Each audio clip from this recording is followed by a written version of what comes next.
Anong bagbato na pakalat-kalat ha? What if ihagis ko to sa labas ng classroom? What if ikaw ang ihagis ko ha? Di mo ba nakikita yung tag dyan? Kaya nga ako nagtatanong kasi hindi ko nakita, diba? E di sana chinecheck mo muna. Tamad. For your information, hindi kaya ako tamad. Lazy lang. Marunong ako maglinis, magluto at maglaba. Tamad pa rin ba ako sa lagay na yon, ha? Ano gagawin? Sana pinabillboard mo, no? I hope tumama yung hindi liit mo sa edge ng table. Sana hindi mo maabot yung likod mo kapag nangati bigla. May pangkamot ako. Share mo lang. You are so annoying, Aldrin. You are so annoying, Aldrin. Arte, ganda ka? Of course, I'm pretty. Maganda ka nga pero pick me ka naman. What? Pick me girl ka kaya pick me Jella. Huh? I mean, pick me kapag sa groupings para alam mo yun, pag turn na natin mag-report or mag-present, pwede kong tanongin sa'yo kung tayo na ba. Saan mo naman natutunan yung cringy pick-up line na yan? Kinikilabutan ako. Dyan lang sa may kanto. Oh, aalis ka? Pupunta ako rin sa kanto na sinasabi mo para you can pick me too. Ha? Bakit mo dadalhin yung bag ko? Sa'yo ba yan? No, but you are mine, right? Jella. You're blushing. Mainit lang. Sobrang lamig kaya. Mainit nga sabi. Tubig nga. Pahingi tubig. Baduy niyo. Says the man who got rejected by his crush. Foul yun ah. Pangalan, Achilles po, Madam Amaya. Achilles what? Ay, pati ba surname? So your full name is Achilles ay pati ba surname? Achilles na lang. Bakit ka nandito? To claim your heart, kasi ka-claim your signature po. Avid fan ka ba? Oo naman. Fan kita, diba? Simula pa nung Hindi mo ako fan. electric fan siguro, no? Para na matangayin ka papunta sa akin. Oo. Mukha ba ako nakikipagbiruan sa'yo, ha? Joke lang. Sama mo naman makatingin. Makakalain nilang sama-sama ng ugali mo. Artista ka pa naman. Baka gusto mong kotongan kita. Baka gusto mong halikan kita. Umalis ka na sa harap ko. Yung signature niyo po. Kailangan ba talaga? Oo naman. Idol kaya kita. Normal lang humingi na signature mo. Hindi ba pwedeng sa bahay na lang? I mean, you're my husband and mahal naman. Bawal special treatment. Baka mabasyaw. Presidente pa naman ako ng fans club mo. Sabihin nila masyado na akong sinuswerte sa'yo. Ano bang trip mo sa buhay, ha? Trip kita. Sumasakit yung ulo ko sa'yo. Sorry na. Pag uwi mo, rar ka sa akin. Anong rar? Nagsasabi mo. Balo ka talaga. Nakakanta ako, mahal kong artista na asawa ko na. Rar, rar, rar your boat, gently down the stream. Nasaan na ba yung guards? Mahal. Oh, Ako pa rin number 1 fan mo, ha? hindi ikaw ang number 1 fan ko. Awit yun. Pero ikaw lang ang mahal ko.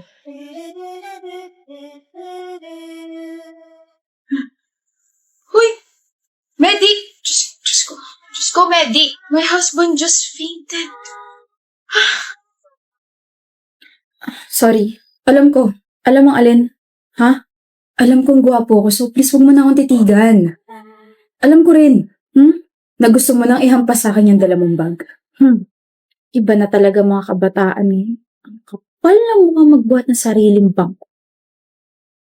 Kala ko naman kapag nag-college na ako, pwede na ako magsuot ng kahit na ano. Ka-uniform pa rin pala.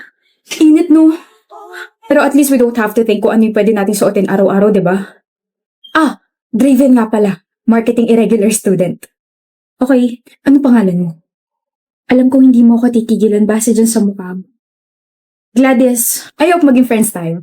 Ayoko. Sige, best friends na lang. Gladys! Masakit dyan mo? Lagi ka na lang kasing nakahawak dyan. Ito.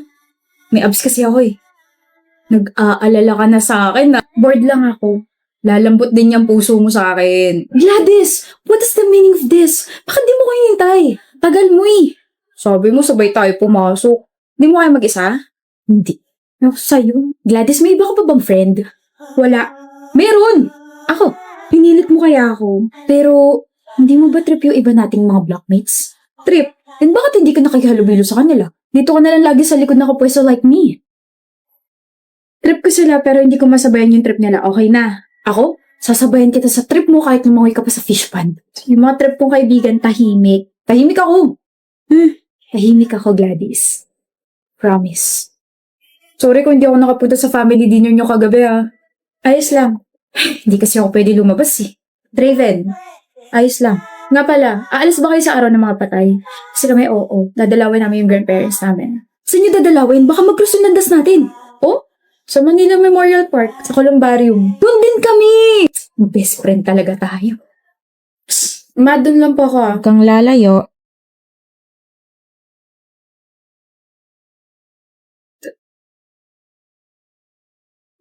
Draven Galvez. You know my brother? Oh? Brother? I'm sorry, I'm just surprised. First time kasi na may ibang tao lumapit sa vault niya. Draven Galvez? Draven Galvez, kilala mo ba siya? He doesn't have any friends, pero based from your reaction, parang kilalang kilala mo siya. Patay na siya. Huli ka na sa balita. Since last year pa, 2 saksak sa tiyan. He was murdered inside the campus. Gladys! Bakit nandito ka sa campus? Araw ng mga patay na. Bakit naka-uniform ka? Bakit? Totoo ba? Totoo bang patay ka na? Sorry, hindi ko sinabi. Naghihintay ako eh. Naghihintay ako na may makita sa akin dito sa campus at madalaw ako ng taong yun sa vault ko. Yun yung huli kong kailangan gawin bago ako payagang makaalis dito sa school. I sometimes wonder bakit laging malungkot yung mga mata mo. Na kahit nangiti ka, natawa ka, hindi yun nawawala. Na parang nanghihingi ng tulong. Kaya pala palagi kang nakahawak sa tiyan mo. Kaya pala hindi ka man lang tinitignan ng ibang blockmates ko. Kaya pala parang may pumipigil sa aking hawakan ka. Kaya pala kapag nag-uusap tayo, people were giving me weird stares. Yun pala, patay ka na. Matagal na. Takot ka na ba sa akin? Hindi ako nagsisisi sa Draven. Masaya ako na nakalala kita. Hindi ba pwede dito ka na lang?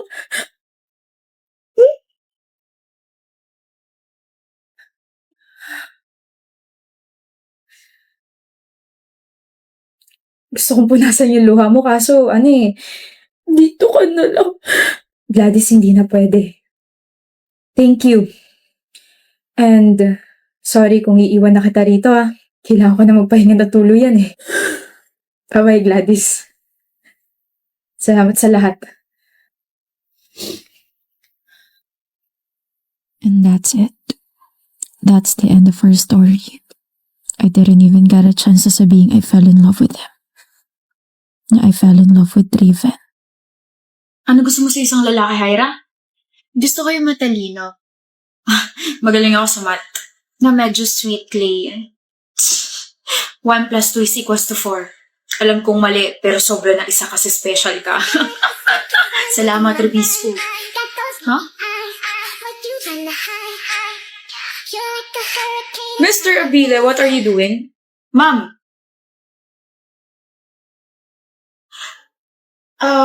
Nagbibilang po. Counting. Since I already caught your attention, kindly stand up and answer what's written on the board. Mom naman. I thought you're smart. Puro kalandian kasi inaatupag eh. Last 5 minutes. Hi, babe. I'm sorry I'm late. Na-traffic kasi ako. Tara, kain na tayo. Saan mo ba gusto? Shakey's? Huh? Someone's following me. Please help me. Babe! Finally! Kanina pa kita hinihintay. Kala ko nga di ka na dadating eh. Kapre, bakit mo tinitignan tong girlfriend ko? May problema ka ba? Wala.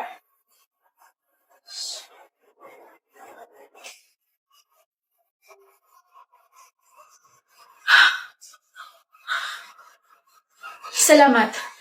Sobrang salamat. Okay ka lang, miss? Yes, I'm fine. It's a relief. Please, next time, magdoble ingat ka, okay?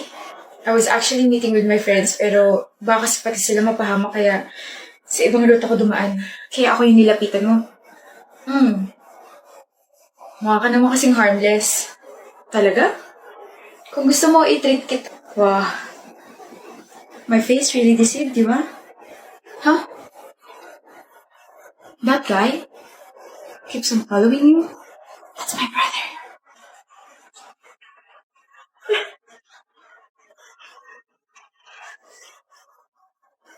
Huwag kang sisigaw. Huwag ka na magtanga tumakas. Please don't hurt me. Please. Good job, bro. Bago yan nanonood ka na ng balita Ate, ate yung boyfriend mo patay na. Ano? Patay na si Kino, ate. Ano? Natagpuan siya sa ilog. Pinatay siya, ate. Babalik ako. 2 days ago, narinig ko kayo ni Kino na nag-aaway. Wala nga akong ibang babae, Chelsea. Pag nalaman ko na may ibang babae ka, papatayin ko kayong dalawa. Pagod! Ano bahala ka sa buhay mo? Sinasabi mo ba ako yung pumatay kay Kino? Ate, hindi ko rin alam, pero kasi lasing ka noon. Baka may ginawa. Hindi ko magagawa yun. Hindi. Kahit lasing ako noon, hindi ko magagawa yun. Ate, paano ka nakakasiguro kung lasing ka nga noon? Babalik ako. China, uuwi ka na? Oo. Nakipaghiwalay ka na ba sa ate ko? Hindi ko kaya makipaghiwalay sa ate mo. Mahal na mahal ko yun. Kaya tigilan mo na ako. Ayaw mo ba sa akin? Ayoko sa'yo. Desperada ka. She knows. She knows.